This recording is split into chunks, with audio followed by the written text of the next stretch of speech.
অত্যন্ত বরকতপূর্ণ একটি মাস জিলকদ মাস। আর জিলকদ মাসের আজকে এই জমাতে সংক্ষিপ্ত সময় কথা বলব হজ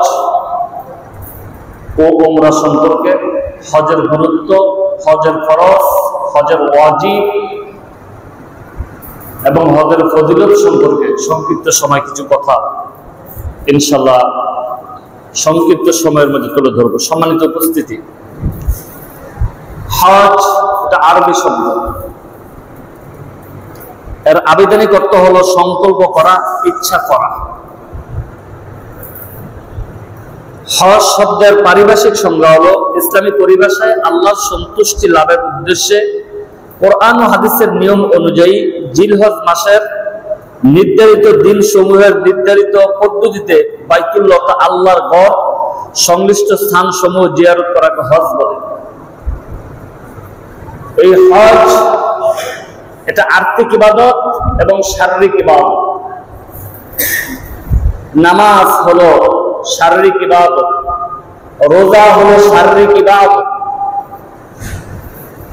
আর হজ হলো শারীরিক ইবাদত এবং আর্থিক ইবাদত। এই হজ করতে হলে অনেক টাকার প্রয়োজন হয়, এটা আর্থিক ইবাদত, এবং শরীরের অত্যন্ত শ্রম দিতে হয় হজ করতে হলে, এটা শারীরিক ইবাদত। আল্লাহ রাব্বুল আলামিন ধনাত্মবান ব্যক্তিদের উপরে জীবন একবার হজ করাকে আল্লাহ পাক ফরজ করে দিয়েছেন, বাধ্যতামূলক করে দিয়েছেন, আবশ্যক করে দিয়েছেন। যাদের ধনভাণ্ডার আছে তাদের উপর আল্লাহ পাক হজকে ফরজ করে দিয়েছেন জীবন একবার। আর যারা বারবার করে, বৎসরে এক বৎসরে করে, এটা নফল হয়। আর জীবনে একবার হজ করা হলো আল্লাহ রাব্বুল আলামিন ফরজ করে দিয়েছে। আল্লাহ পাক আজ থেকে 1450 বছর আগে সূরাতুল বাকারার 197 নম্বর আয়াতের মধ্যে আল্লাহ পাক মেসেজ দিলেন। আল্লাহ রাব্বুল আলামিন বলেন, আল হাজ্জু আশহুরুল মা'লুমাত ফামান ফারাদা ফিহিন্নাল হাজ্জা ফালা রাফাসা ওয়ালা ফুসুকা ওয়ালা জিদালা ফিল হজ। আল্লাহ রাব্বুল আলামিন সূরাতুল বাকারার 197 নম্বর আয়াতের মধ্যে আল্লাহ বলেন, হজের সময় নির্দিষ্ট মাসসমূহে এই মাসসমূহে নিজের উপর হজ আরোপ করে নিন। তার জন্য হজে অশ্লীল ও পাপ কাজ এবং ঝগড়া বিবাদ সবগুলো আল্লাহ রাব্বুল আলামিনকে নিষেধ করে দিয়েছে। যে তোমরা যারা ধনাত্মবান, তোমরা তোমাদের উপর হজকে কর্তব্য হিসেবে পালন করে নাও। আর ঝগড়া বিবাদ এগুলো থেকে তোমরা হজের কারণে এগুলো থেকে কি করো, নিজেকে তোমরা পরিত্রাণ রাখো। হজে যখন যাবে সব কিছু থেকে, ঝগড়া বিবাদ, মারামারি, কাটাকাটি, হিংসা বিদ্বেষ থেকে নিজেকে পরিত্রাণ রাখতে হবে।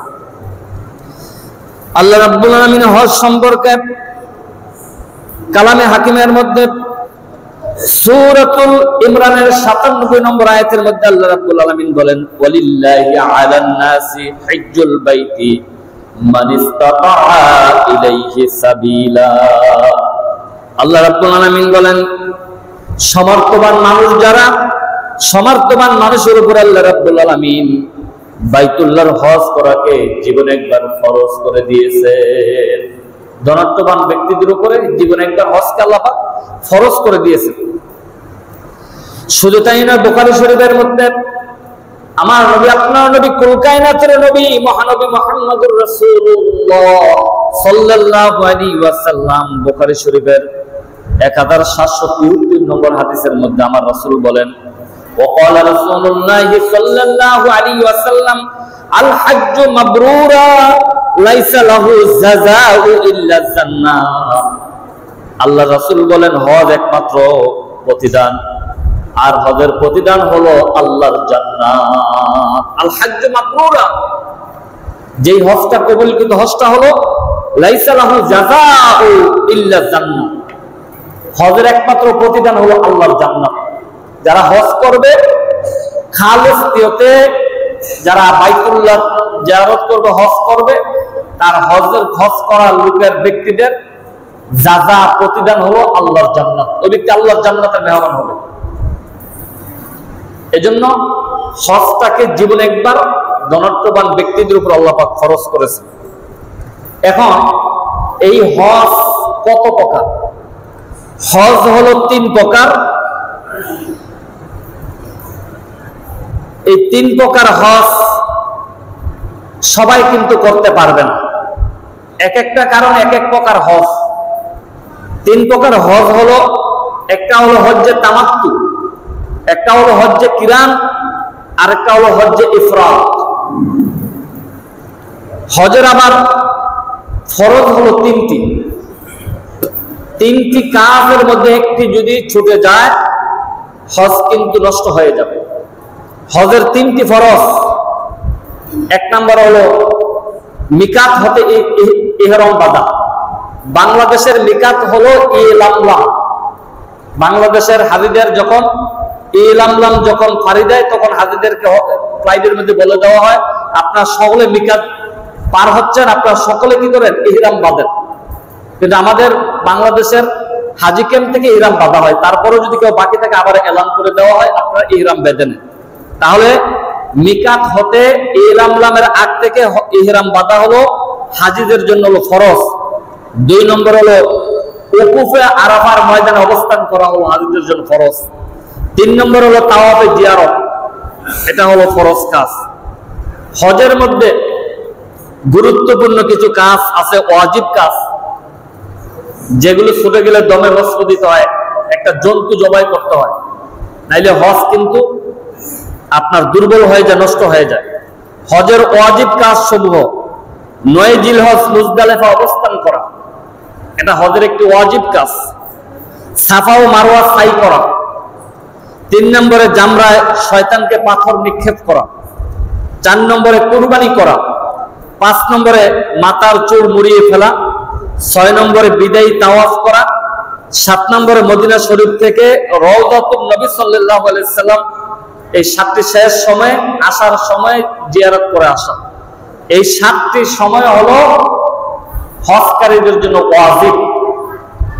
এই একটি যদি হজের এই 7টির মধ্যে একটি যদি ছুটে যায় তাহলে দমে মসজিদ আপনার এটার জন্য কুরবানি করতে হবে আলাদা। হজ যেমন অত্যন্ত গুরুত্বপূর্ণ একটি ইবাদত, শারীরিক এবং আর্থিক ইবাদত, এটা সওয়াব বেশি, এটা বরকত বেশি। আল্লাহ রাব্বুল আলামিন সূরাতুল হজ 27 নম্বর আয়াতের মধ্যে হজের ফজিলত সম্পর্কে আল্লাহ রাব্বুল আলামিন মেসেজ দিলেন। আল্লাহ বলেন ওয়াআযযিন ফিন নাসি বিল হজ্জি ইয়াতুকুনা রিজালাও ওয়া আলা কুল্লি দামিরিন ইয়াতিনা মিন কুল্লি ফাজ্জিন আমিক। আল্লাহ রাব্বুল আলামিন সূরাতুল হজের 27 নম্বর আয়াতের মধ্যে আল্লাহ বলেন আপনি সকল মানুষকে হজের জন্য ডাক দিন। আল্লাহ পাক তার হাবিবকে বললেন বন্ধু আমার মুহাম্মদ, পৃথিবীবাসীর সকল মানুষদেরকে আপনি হজের জন্য এলান করুন, ডাক দিন। অতঃপর এই ডাকে যারা সাড়া দিবে, দূর দূরান্ত থেকে যারা হজ করতে আসবে, পায়ে হেঁটে আসবে অথবা উঠে হেঁটে আসবে, এটা তাদের জন্য বরকত। এটা আমি আল্লাহর আদেশ, সেই আদেশটা আপনি দুনিয়াবাসীর মানুষদেরকে এলান করে জানিয়ে দিন, তারা যেন আমি আল্লাহর ঘর বাইতুল্লাহ যেন হজ করার জন্য আসে। হজ করতে আসার জন্য আল্লাহ রাব্বুল আলামিন আদেশ করেছেন।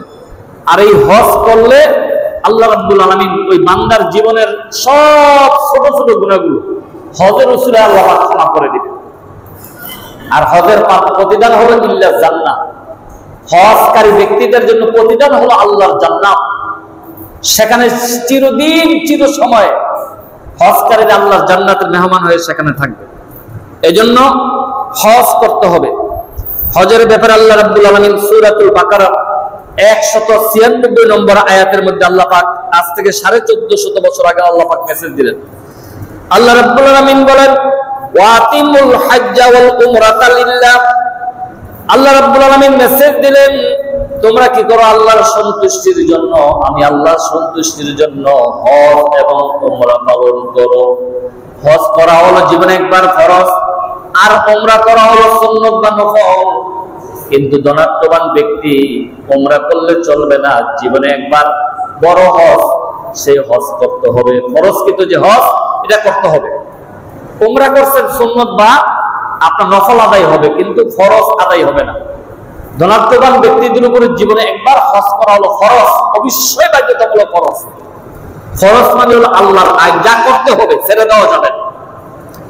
এখন হজের উপকারিতা, এই হজ করলে কি উপকার হবে আপনার দেখার মধ্যে দেখছেন। হজ আর্থিক ইবাদত এবং শারীরিক ইবাদত, অনেক টাকা যায়, শরীরের অনেক কষ্ট যায়। এত কষ্ট করে হজ করলে আপনার কি জাযা পাবেন, কি প্রতিদান পাবেন? হজ যারা করে, হজ করানো ব্যক্তি ওলারা, তারা এমন ভাবে নিষ্পাপ হয়ে যায়। একটা বাচ্চা যখন মার রেহেম থেকে বের হয়, ওই বাচ্চারা যেমন নিষ্পাপ থেকে ভূমিষ্ঠ হয়, ওই বাচ্চার কোনো গুনাহ থাকে না। যেই ব্যক্তি আল্লাহর সন্তুষ্টির জন্য হজ করবে, ফরজ হজ আদায় করবে, ওই মাসুম বাচ্চার মতো আল্লাহ পাক হজ করা ব্যক্তিকে নিষ্পাপ এবং মাসুম করে দিবে, গুনাহগুলোকে ক্ষমা করে দিবে, বলে সুবহানাল্লাহ। এক নাম্বার। দুই নম্বর হলো হজ জান্নাত লাভ করার উপায়। হজের মাধ্যমে ওই ব্যক্তি আল্লাহর জান্নাতের মেহমান হবে। তিন নম্বরে, এক উমরা থেকে দ্বিতীয় উমরা পর্যন্ত আল্লাহ পাক গুনাহ মাফ করে দিবে। হজের পরে হজের মধ্যে অনেক উমরা আছে, এক উমরা থেকে অপর উমরা পর্যন্ত সব গুনাহগুলো ক্ষমা করে দিবে। হজকারীদেরকে আল্লাহ রাব্বুল আলামিন তাদের সগীরা গুনাহগুলো ক্ষমা করে দিয়ে তাদেরকে মকবুলিয়ত দান করবে। যারা হজ করে, হজ করলে দারিদ্র বিমোচন হবে। আপনি দেখতেছেন হজ করলে 4 লক্ষ 5 লক্ষ টাকা যায়, কিন্তু যারা হজ করবে, হজ করলে তার গরিবী হালাত দূর হবে, দারিদ্র বিমোচন হবে। এবং যেই ব্যক্তি হজ করে, হজ জাহান্নাম থেকে মুক্তি দিবে। সুনানে ইবনে মাজার মধ্যে 3014 নম্বর হাদিসের মধ্যে আসছে, যারা হজ করবে, হজ কর্মওয়ালা ব্যক্তিকে আল্লাহ রাব্বুল আলামিন জাহান্নামের আগুন থেকে মুক্তি দিবে। হজ যারা করে, বিশেষ করে অনেক নারী সমাজ, নারীরা তারা হজ করতে পারে না, অথবা অনেক নারীদের উপরে হজ ফরজ না। কিন্তু কোন নারী যদি হজ করতে পারে না, কোন নারী যদি জিহাদ করতে পারে না, কিন্তু হজে গেল, তাহলে হজকারী নারীর জন্য উত্তম জিহাদের সমতুল্য সওয়াব হবে। বুখারী শরীফের 1520 নম্বর হাদিস। কোন নারী জিহাদ করতে পারে না, জিহাদের ময়দানে যায়, কিন্তু হজ করেছে। হজ করার কারণে আল্লাহ রাব্বুল আলামিন তার আমলনামায় একটি জিহাদের সমতুল্য সওয়াব দিয়ে দিবেন। হজে যাওয়ার সময় যদি কোনো ব্যক্তি মারা যায়, ওই ব্যক্তি কিয়ামতের দিন 50 আলফা সানা মিম্মা তাউদ্দুন, হজ করতে যেয়ে মারা গিয়েছে, রাস্তায় হজ করতে পারে নাই, কিন্তু ওই ব্যক্তি হাজী হিসাবে কিয়ামতের দিন আল্লাহর যে হিসাবের দিনটা দাঁড় করাবেন, সেই হিসাবের দিন একজন হাজী হিসাবে ওই ব্যক্তি আল্লাহর কাঠগড়ায় দাঁড়াবেন সেদিন। 10 নম্বর হলো হজকারীর প্রতিদান হলো আল্লাহর জান্নাত। আল হাজ্জু মাবরুরা লাইসা লাহু জাযাউ ইল্লা জান্নাহ। হজকারী ব্যক্তির জন্য আল্লাহ রাব্বুল আলামিন জান্নাতের ওয়াদা দিয়েছেন। এবং হজকারীর জন্য প্রতিদিন 120টি রহমত, যারা হজ করতে যায় আল্লাহ পাকের রহমতের দরজা তাদের জন্য খুলে দেয়। প্রতিদিন 120টি রহমতের দরজা তাদের জন্য খুলে দেওয়া হয়। হাদিসে সগীর 1786 নং হাদিস। এবং হজ যারা করবে, হজ করার কারণে আল্লাহ রাব্বুল আলামিন আগের এবং পরের সব ছোট ছোট সগীরা গুনাহগুলো হজ করার কারণে আল্লাহ রাব্বুল আলামিন মার্জনা করে দেন, বলে সুবহানাল্লাহ। এজন্য যাদের টাকা পয়সা আছে, জীবনে একবার হজ করবেন ফরজ, আর বারবার যাওয়া হলো এটা সুন্নাত বা নফল কাজ। কিন্তু ফরজ কাজ অবশ্যই করতে হবে। ফরজ কাজ যদি বাধা দেন, হজের ব্যাপারে হাদিস আসছে, রাসূল আরবি সাল্লাল্লাহু আলাইহি ওয়াসাল্লামকে একজন যে জিজ্ঞাসা করলেন, ইয়া রাসূলুল্লাহ, ইয়া হাবিবাল্লাহ, হুজুর এক ব্যক্তির হজ করার সামর্থ্য আছে, ওই ব্যক্তি হজ করে নাই, তার অবস্থা কি হবে? রাসূল বললেন, ওই ব্যক্তিকে জান্নাতে যাবে, ওই ব্যক্তি জাহান্নামে যাবে। আমি রাসূল বলতে পারি না, যে ব্যক্তি সামর্থ্য থাকার পরে হজ করে নাই, ওই ব্যক্তির জন্য আল্লাহ রাব্বুল আলামিন পরকালে কঠোর থেকে কঠোর হবেন। এজন্য বাইতুল্লাহ যে আল্লাহ পাকের ঘর, তাওয়াফ এবং হজ এবং উমরার কাজ করা অতীব জরুরি। যাদের তৌফিক নেই হজ করার, উমরা যাবেন। আর যাদের বড় হজ মানে হজ বাইতুল্লাহ হজ করার তৌফিক আছে, জীবনে একবার হজ আপনার করবেন, কিন্তু এটা নিয়ত করতে হবে, নিয়তটা থাকতে হবে সহি। হজের মধ্যে অনেকে হজ করার পরে নিয়তের মধ্যে গরমিল হওয়ার কারণে অনেকের হজ আল্লাহর দরবারে কবুল হয় না, গৃহীত হয় না। এজন্য হজের মধ্যে এবং কুরবানির মধ্যে নিয়তকে সবচেয়ে পরিশুদ্ধ করতে হবে। হজের মধ্যে এবং কুরবানির মধ্যে নিয়ত সবচেয়ে বেশি প্রয়োজন। বুখারী শরীফের হাদিস, ইন্নামাল আমালু বিন্নিয়াত, বান্দার যাজা, বান্দার প্রতিদান দেওয়া হয় নিয়তের দিকে লক্ষ্য করে। এই জন্য নিয়তকে পরিশুদ্ধ করে নিতে হবে। এই জন্য জীবনে একবার যারা হজ করেন নাই, জীবনে একবার ফরজকৃত হজ করবেন যদি আপনার টাকা পয়সা থাকে। আর বলে হুজুর টাকা পয়সা নাই, কোনো মতে চলতেছি, তাহলে জীবনে একবার হলেও আপনার উমরা করবেন। এই উমরা করলে সুন্নত আদায় হবে, আর জীবনে একবার বড় হজ করলে ফরজ আদায় হবে। বারবার যদি করেন নফল আদায় হবে। কিন্তু এই হজ করাটা আল্লাহ পাক বাধ্যতামূলক করে দিয়েছেন বনি আদমের জন্য। এখন উমরা সম্পর্কে কিছু কথা বলবো। উমরা শব্দটি আরবি শব্দ, এর অর্থ হলো জিয়ারা করা, ভ্রমণ করা। হজের নির্দিষ্ট দিনগুলো ব্যতীত, মানে 8ই জিলহজ থেকে 13ই জিলহজের আগে পরে যেই কাজ করবেন সেটা হলো উমরা। আর 8 তারিখে 13 তারিখ পর্যন্ত জিলহজ মাসের যা করবেন সেটা হলো হজ।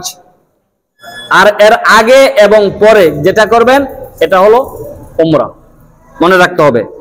এবং জিলহজ মাস ব্যতীত নির্ধারিত পন্থায় কাবা শরীফ তওয়াফ করাকে, সাই করাকে উমরা বলা হয়। উমরার ফরজ হলো 2টি, হজের ফরজ বলছে 3টি, উমরার ফরজ হলো 2টি। 1 নম্বরে ইহরাম বাঁধা, 2 নম্বরে বাইতুল্লাহ তাওয়াফ করা। আর উমরার ওয়াজিব হলো 2টি, সাফা মারওয়া সাই করা এবং মাথা মুন্ডন করা, চুল ছোট করা। এটা হলো উমরার জন্য ওয়াজিব।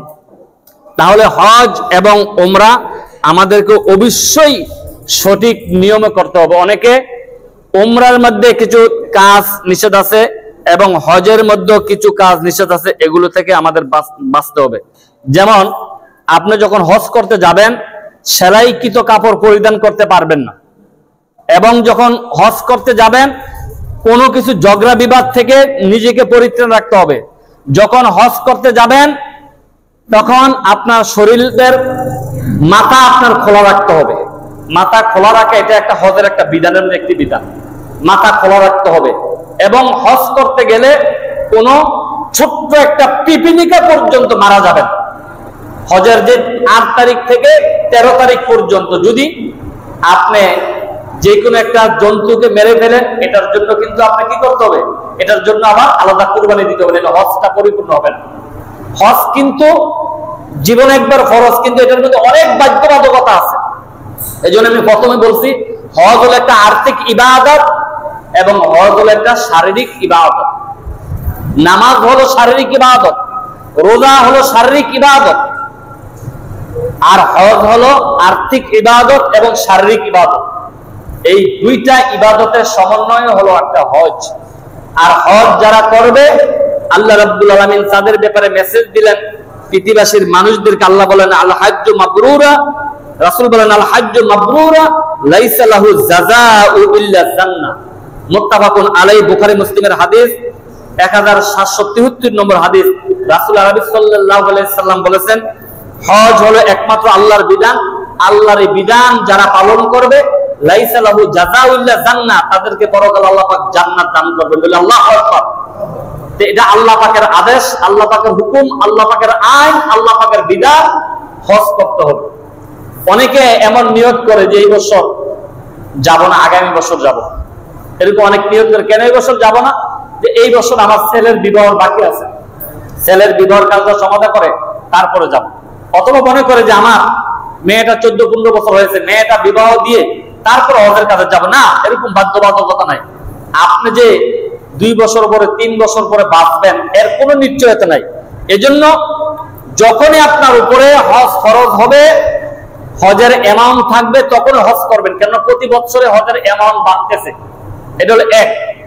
2 নম্বর হলো মানুষ বাড়তেছে, পৃথিবীর চতুর্পাশ থেকে হজ করার মতো মানুষ বাড়তেছে। 3 নম্বরে হলো আপনার শারীরিক অবস্থা দুর্বল হচ্ছে। বয়স যত বেশি হয় শারীরিক অবস্থা দুর্বল বেশি হয়, টাকার অ্যামাউন্ট বাড়ে, লোক সংখ্যা বাড়ে। তাহলে আপনি যেভাবে হজের কার্যক্রম পালন করার প্রয়োজন মনে করছিলেন, সেভাবে পালন করতে পারবেন, এই জন্য শক্তি থাকা অবস্থায় হজ করবেন। অনেকে মনে করে যে এখন তো শক্তি আছে, কাজকর্ম, সংসার, ধর্ম, চাকরি চালাইতে পারি, যখন চাকরি থেকে অবসর হব, যখন আর কোনো কাজকর্ম থাকবে না, সংসার চালানোর বোঝা থাকবে না, তখন আমি হজ করবো না। হজ করবেন তখন যখন শারীরিক অবস্থা শক্তি থাকে। হজের মধ্যে অনেক শক্তির প্রয়োজন, যেটা যারা না গেছেন সেটা বুঝতে পারবেন। হজের মধ্যে অনেক শক্তির প্রয়োজন, শক্তি না থাকলে আপনি হজের কার্যক্রম পালন করতে পারবেন না। আপনি ইহরাম বাঁধার পরে সেখানে যে হজের যে কাজ আছে, সেই কাজগুলো আপনার শক্তি না থাকলে করতে পারেন, বেশি প্রবল শক্তির প্রয়োজন। এই জন্য কম বয়সে যদি হজ করতে যাইতে পারেন, এটা আপনার জন্য ভালো হবে, আপনার জন্য শুভ আগমন হবে। কেননা আপনি যত আগে যাইতে পারেন, শক্তি আছে, তত কাজকর্ম বেশি করতে পারবেন। দেখা গেছে আমরা অনেক সময় এমন দুর্বল অবস্থা হজ করতে যাই, শরীরে শক্তি নাই, দেখা গেছে নিজে পাথর মারতে পারে না, আরেকজনের সহযোগিতা পাথর মারতে হয়, কুরবানি করতে পারে না, আরেকজনের সহযোগিতা কুরবানি করতে হয়।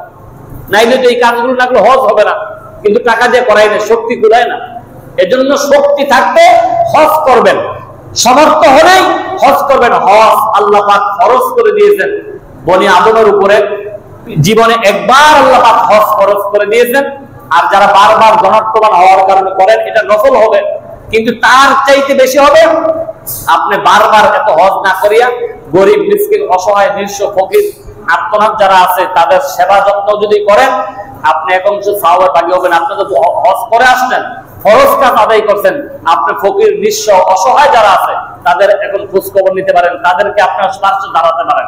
অনেক মানুষ দেখা যায় প্রত্যেক বছর হজ করে, বছর 3-4 বার উমরা করে, কিন্তু এত না করে গরিব, মিসকিন, অসহায়, নিঃস্বদেরকে আপনি দেখেন। হ্যাঁ, আপনি 2-5 বছর পরে একবার উমরা দেন, একটা হজ করছেন, 5-7 বছর পরে একটা হজ করেন, যদি মন বারবার যাইতে চায়, কিন্তু বারবার এগুলো যাইয়া আপনি টাকা নষ্ট করছেন, কিন্তু পার্শ্ববর্তী এতিম, অসহায়, নিঃস্ব, ফকির আছে, তাদের কোনো খোঁজ খবর নিচ্ছেন না, আপনার হজ আল্লাহর দরবারে গৃহীত হবে না। এই জন্য সবকিছু খেয়াল রাখতে হবে। আপনার পার্শ্ব যদি গরিব, মিসকিন, অসহায়, নিঃস্ব থাকে, তাদেরও খোঁজ খবর নিতে হবে। এবং হজে যারা যাবেন, নিয়তকে একদম 100% খাঁটি করবেন এবং ভেজাল মুক্ত টাকা দিয়ে হজ করতে হবে। ভেজালের টাকা যদি থাকে হজের মধ্যে, এই হজ আল্লাহর দরবারে গৃহীত হবে না। এই জন্য হজ এবং কুরবানি, এই দুটাতে সবচেয়ে নিয়তকে বেশি প্রাধান্য দিতে হবে, হজ এবং কুরবানিতে।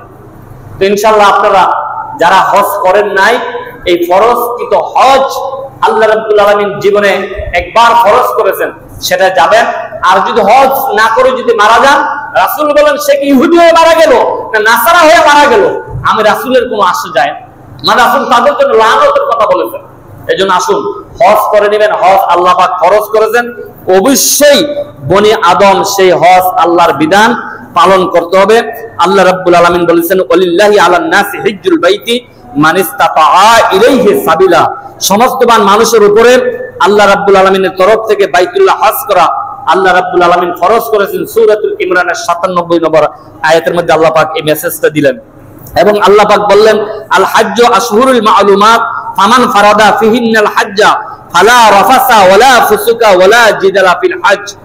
সূরাতুল বাকারার 197 নম্বর আয়াতের মধ্যে আল্লাহ রাব্বুল আলামিন তার হাবিবকে মেসেজ দিলেন, বন্ধু আমার মুহাম্মদ, আপনি পৃথিবীবাসীর মানুষদেরকে মেসেজ দিন, জানিয়ে দিন, তারা যেন হজের মাসে যেন হজের সময় যেন হজ করতে আসে, তাদের জন্য হজ আসার পরে তাদের অশ্লীল পাপের কাজ, গুনার কাজ, ঝগড়া বিবাদ সব যেন এই হজের উসুলা যেন তারা কি করে বারণ করে, তারা যেন বন্ধ রাখে।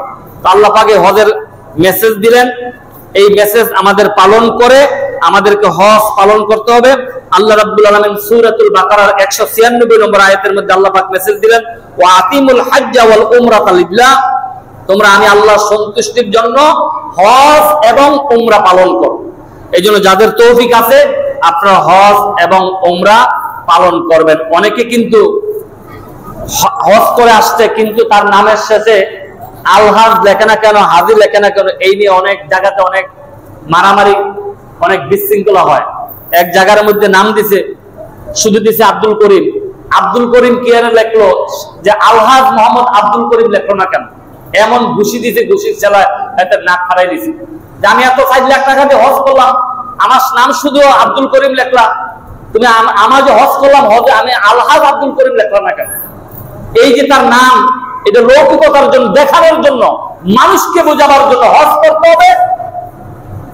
আল্লাহ পাক মেসেজ দিলেন, কুল ইন্না সলাতি ওয়া নুসুকি ওয়া মাহইয়ায়া মামাতি লিল্লাহি রাব্বিল আলামিন। নিশ্চয় আমার হায়াত, আমার মওত, আমার কুরবানি, আমার হজ, আমার সব যাবতীয় আমল, সবকিছু কার্যক্রম লিল্লাহি রাব্বিল আলামিন, আল্লাহর জন্য। অনেকে এরকম নিয়ত করে। অনেকে আবার মেল মিটিং বসলে এরকম বুঝে, এই বাচ্চাদেরকে ডাকে, আব্দুল্লাহ, আব্দুল করিম, তুই কই আছো? বাবা আসছি তো। তৃতীয়বার যে হজ করে আসছে, তৃতীয়বার হজ করে আসতে যে চায়ের কাপ গুলো আনছে, ওই চায়ের কাপ গুলো দিয়ে এই মেহমানদারের চা দাও। মানে উনি বুঝাইতে চাইতেছেন যে আমি 3 বার হজ করছি। এই লৌকিকতা মানুষ বুঝাতে চায় যে আমি 3 বার হজ করছি। আরেক বেচারা আয়সা, হজর থেকে আয়সা খালি মাথা খাচ্ছে, মানুষ দেখলে খালি মাথা খাচ্ছে। দেখেছি তুমি এত মাথা খাচ্ছ, কয়দিন করে হজ করেছি, হজ করলে তো মাথা কামান, এটা একটা জরুরি কাজ, হজ করেছি, বুঝাইতেছে হজ করেছি। এরকম যদি কারো নিয়ত থাকে নামের জন্য, দেখানোর জন্য, তাহলে 5 লক্ষ টাকায় মাইল গেল, এই হজ দ্বারা আপনি জান্নাতের মেহমান হইতে পারবেন না। হজ করতে হবে ইন্নামাল আমালু বিন্নিয়াত, নিয়তকে পরিশুদ্ধ করে, বুখারী হাদিস, পরিশুদ্ধ করে, নিয়ত শুদ্ধ করে হজ করতে হবে। এজন্য আসুন, যাদের উপরে টাকা আছে, যাদের উপরে খরচ হয়েছে, জীবনে একবার হজটাকে করে নেবেন। আর আপনি যদি কোনো কারণবশত, কোনো সমস্যার কারণে, শারীরিক হঠাৎ করে দেখা গেছে 20-25 বছর, 30 বছর কোটি কোটি টাকার মালিক, নিয়ত করছে হজ করবে, কিন্তু তা যাইতে পারে না, অসুস্থ হয়ে গেছে, দুর্বল হয়ে গেছে, আপনি আরেকজন ব্যক্তি যিনি হজ করছেন ওনাকে দিয়ে হজ করাবেন। অনেক বেচারা একটু ভুল করে, আরেকজনকে হজ করা, কিন্তু নিজের ফরজ হজ আদায় করে নেয় না। যিনি ফরজ হজ আদায় করছেন ওই লোককে দিয়ে আপনি বদলি হজ করাবেন। ওই যে হজের 3টা ফরজ, হজ্জে ইফরাদ, হজ্জে কেরান, হজ্জে তামাত্তু, এর মধ্যে একটা আছে বদলি হজ, যেটা করাবেন। আপনি পারছেন না, বিশেষ ওজনের কারণে অসুস্থতা হয়ে গেছেন, মাসুর হয়ে গেছেন, কিন্তু আপনার উপরে হজ ফরজ, আপনি একজনকে দিয়ে করাই নেবেন। না করাইলে কিন্তু এই হজের কারণে কোটি কোটি বছর জাহান্নামের আগুনে জ্বলতে হবে। অনেকের আছে কোটি কোটি, 10-15 ব্যাংকে টাকা, কিন্তু হজের কথা কইলে এত টাকা কই পায়, এত টাকা নাই। কিন্তু এতে ছেলে মেয়ের জন্য রেখে দিতেছে, এগুলো দিয়ে ছেলে মেয়ে যদি ভালো হয় তো ভালো হইব, আর ছেলে মেয়ে যদি সুর বদমাশ হয়, গুন্ডা হয়, তাহলে এগুলা দিয়া সব গুন্ডামি করবে, এগুলোতে বদমাশি করবে, এগুলোতে সব খারাপি করবে। কিন্তু দেখা গেছে 5 লক্ষ টাকা, 4 লক্ষ টাকা খরচ করে আল্লাহর বিধান ফরজ পালন করে না। সাবধান, ইন্না বাতশা রাব্বিকা লাশাদীদ, আল্লাহর দ্বারা সবচেয়ে শক্ত করা আল্লাহর এই বিধান, ফরজকৃত হজ, এটা হলো আর্থিক ইবাদত এবং শারীরিক ইবাদত। এই ফরজ যাদের হয়েছে, আপনারা কোনো বাহানা না দিয়ে হজে চলে যাবেন, আল্লাহর ঘরে কাজ করার জন্য চলে যাবেন। আল্লাহ পাক আমাদের এখনো যারা হজ করতে পারেন নাই, আল্লাহ পাক আমাদের সকলকে হজ্জে বাইতুল্লাহ যাওয়ার তৌফিক দান করো। এবং যারা উমরাও যেতে পারেন নাই, হজ করার তৌফিক নেই, উমরা করার মতো তৌফিক আছে, আপনারা উমরায় যাবেন, অন্তত জীবনে একবার হলো উমরা যাবেন। বলে হুজুর আমার সামর্থ্য আছে, সামান্য উমরা করতে পারি, কিন্তু আমার যে যাওয়ার মতো একটা পরিবেশ হয় না। না, পরিবেশ হওয়ার জন্য নিয়ত করতে হবে, ইন্নামাল আমালু বিন্নিয়াত। নিয়তটাকে পরিশুদ্ধ করেন।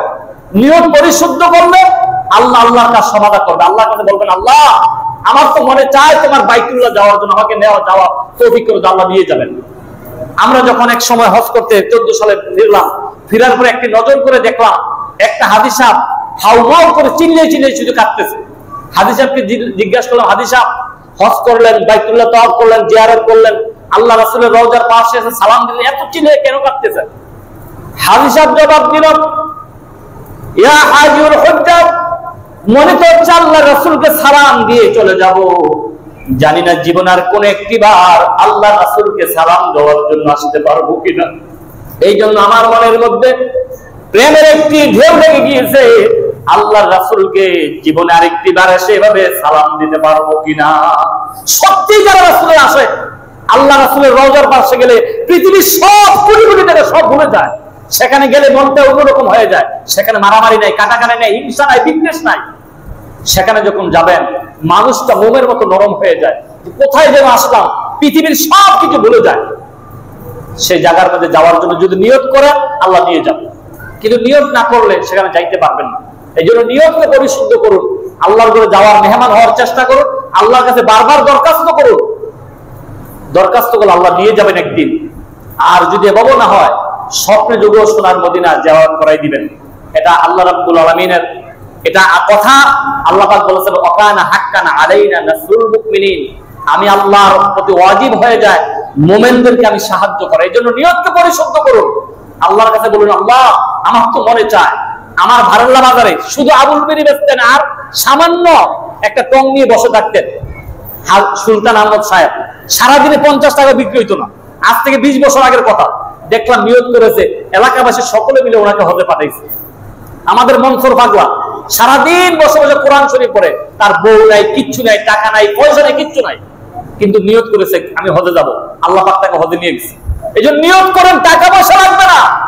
নিয়ত যদি সহি হয় কিভাবে দিবে সেটা আল্লাহ ব্যবস্থা করবে। আল্লাহর কাছে ছেড়ে দেন, আল্লাহ আমি আপনার ঘর বাইতুল্লাহ তাওয়াফ করবো, জিয়ারত করবো, আমি আল্লাহ আপনার হাবিবের রওজার পাশে সালাম দিব, আল্লাহ নিয়ে যাবে। নিয়তকে পরিশুদ্ধ করতে হবে। আসুন আমরা হজ যাদের উপর ফরজ হয়েছে হজ করে নিন এবং জীবনে উমরা করার চেষ্টা করুন। হাযা মা ইনদু আল ইলমু ইনদাল্লাহ আলাইহি তাওয়াক্কালতু ওয়া ইলাইহি উনীব। আসসালামু আলাইকুম ওয়া রাহমাতুল্লাহি